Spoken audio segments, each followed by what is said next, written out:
Ambiente completamente diferente, tudo às escuras com os vasos coloridos. Depois tem estes cantinhos com os bancos. É uma zona muito engraçada. Quem diria que já podem experimentar, é mesmo verdadeira e é fofinha.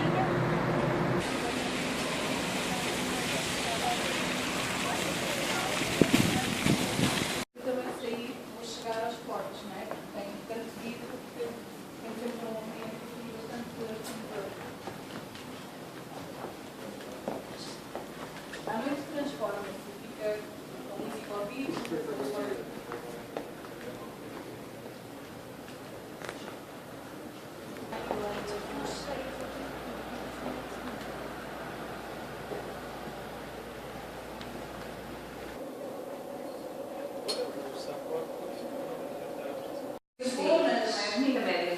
Um pôr do sol, um nascer do sol, enfim. E o Némia. É realmente uma zona do navio. Se quiserem levar algum dos panfletos, podem levar. Esse então é que é mesmo fantástico. Vai pensar.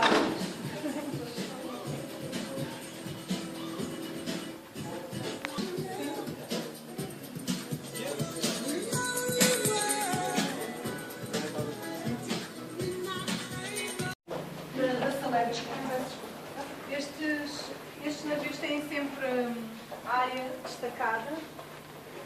Vou mostrar-vos o clube dos membros, que é aqui à vossa direita o Michael's Club. Está destacado apenas a membros, nós vamos poder entrar.